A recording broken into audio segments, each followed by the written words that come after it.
What's up, y'all? Black What's up? What's Graffiti. up? So, basically, before we get started, I want to give a shout out because basically, this is why we are talking about this whole subject right now to DMX.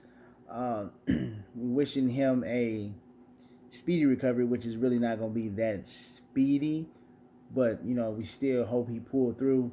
He was an inspiration to basically our generation growing up. Had a lot of cool music to me. I read a biography on him. I rock with dude. I loved all his music. Still do. I mean, he was just cold artist to me. Very underrated. Even though a lot of people did like DMX, I still felt like he was underrated to a lot of people. So, but mainly, what's so funny? Nothing. Go ahead. Oh my god. Did you do it again? Yo, she tripping. But anyway, so Sorry. on a more serious note, No, but for real though, um, a lot of love goes towards DMX. That's not why I was laughing. So disregard. so the reason we are on this on here right now is because we had a few friends or a friend who was basically downing. Oh, how should I put it? No, Basically, not downing. Basically, people that don't, when you don't understand something, you say certain things that you don't mean to offend other people. it don't But make sense. sometimes it comes off offensive, like people that have never been through depression or people that have never been through anxiety, or different things like that, and do not understand that you can relapse. So it could be something small. So, for example, with me, people that know me know I have lost a lot of people, and it is very hard to focus and concentrate sometimes for me. And in addition to that, you just get these overwhelming feelings. So I could be in a car and hear a song that my mom used to love, or that we used to, jam to or dance to, because we had our little dancing sessions or whatever in the kitchen, and then I can just start crying, and I'll just be driving or listening to music, or could be somewhere and then have to step away, and it's like people may be like, oh, well, it's been this amount of time, so why are you still tripping?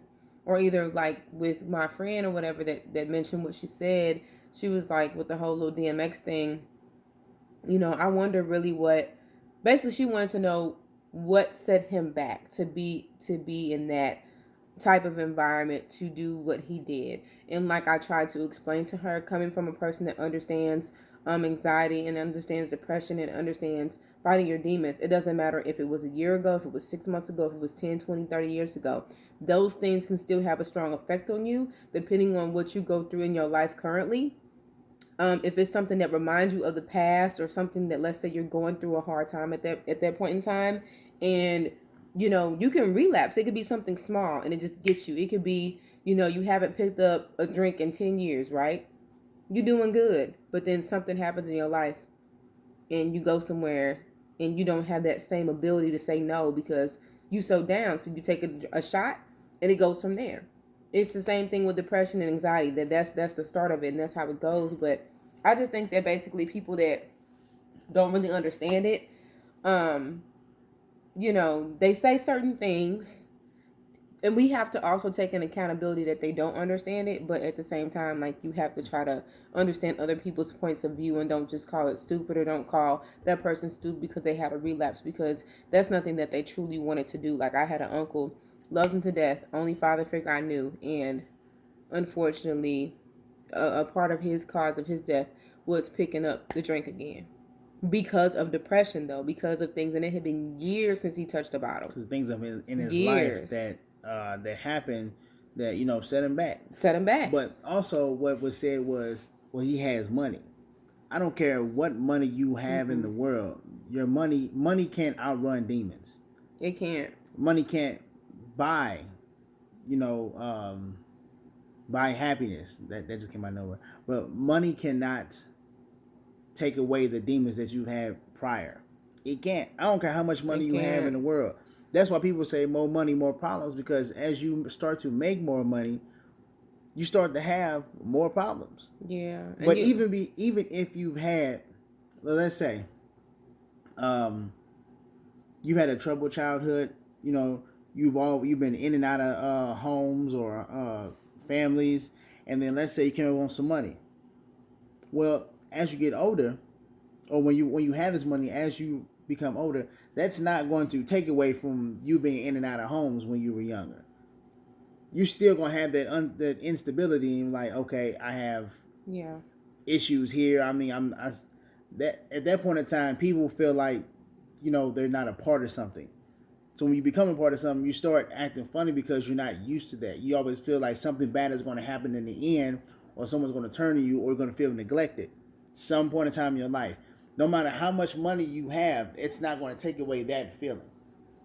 So, and what he's been through, doesn't matter how much money he has, you're still going to have issues, still going to have demons, still going to have drug problems.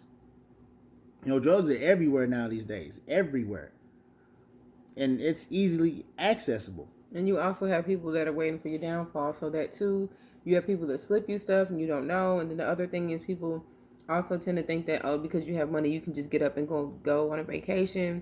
Well, yeah, that vacation only lasts for so long. And then even while a person is on vacation, those demons can come back because it's still the same things around you that you left at home. It's just a different type of environment. And you have to come back to it. It depends on where you're at. So we just want to make this quick video just to make awareness of basically, really think about what you say, number one.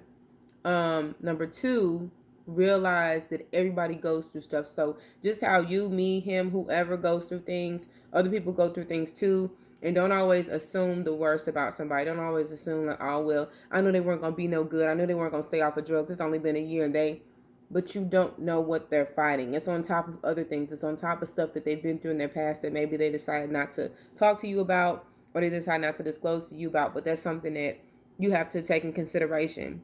And with you taking that into consideration, just remembering that and having some type of empathy for that person, and understanding that if that were you won't want somebody saying those type of things to you. Negativity is not going to win in any, type of thing. And I mean, you do have the people that, do what they do, and that's fine. But the people that truly are struggling with it and truly are trying to fight, no matter what it is, you have to be a little bit more understanding than that than to be judgmental, because at the end of the day, it's not our place to judge, right? Try to show empathy. It's only one person that can judge me, period. No matter what anybody thinks about me, I really don't care. It's only him upstairs that can judge me, period. And that's how I go. So remember that. Yeah, try to empathize as much as you can. I mean, even if you don't, you ain't gotta say nothing. Like we've always been told in our whole life. You ain't got nothing good to say, don't say nothing at all. So y'all remember that. Stay safe. Again, we praying for DMX and praying for everybody, not just him, but praying for everybody that's going through something.